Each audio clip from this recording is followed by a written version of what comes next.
তোমাদের সাথে একটা জিনিস শেয়ার করি। সেটা হচ্ছে আজকে গেছিলাম একটু মার্কেটে, তো বেশ কিছু জিনিস কিনেছি। কেক কিনেছি একটু, তো যাই হোক আরও ছোটোখাটো জিনিস কিনেছি। আর যে দোকানটায় গেছিলাম সেই দোকানটার আমাদের এখানে নাম হচ্ছে এই যে বটতলা, বুঝেছো তো? এই দোকানটা আজকে গেছিলাম তো মেঘের জন্য এই জিনিসটা কিনতে। এটা প্রায় শেষের দিকে, তাই জন্য আমরা এটা কিনতে গেছিলাম। তো হঠাৎ করে ওরা বললো যে ম্যাম একটা লাকি ড্র হচ্ছে, তো ওই লাকি ড্রটা আপনি খেলুন। তো আমি বরাবরই লাকি ড্রতে একদম জিরো।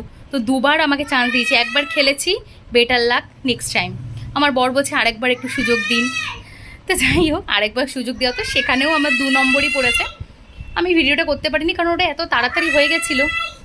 দেখেছো মেঘ কেমন চেঁচাচ্ছে। তো যাই হোক, তো ওটা খেলার পর আমি দুবারই পাইনি, যেহেতু আজকে মাদার্স ডে, তো সেই কারণে হয়নি বলে আমার ছেলের হাতে ওরা এটা একটা গিফট দিয়েছে। মানে আমি যদি পারতামও তো এইটা আমি কোনোদিনও ছেলেকে ইউজ করাইনি, শুনেছি খুব ভালো। এটা দাও পাপা, দাও পাপা, শুনেছি খুব ভালো।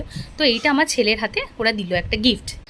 আর তারপরে আমি যখন চলে আসছি সব কিছু করার পর, ওরা আমার হাতে দেখো এটা ছাড়ো বাবা, আমার হাতে এইটা দিল।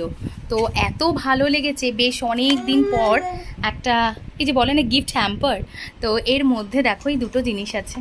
আমি খুব খুশি হয়েছি, মানে ছোট্ট ছোট্ট, কিন্তু যতই হোক গিফট তো। একটা ময়শ্চারাইজিং লোশন দিয়েছে, আর একটা বোধহয় ওরা বললো ফেস ওয়াশ বা কিছু একটা দিয়েছে, স্কিন ক্লিনজার, হ্যাঁ যাই হোক।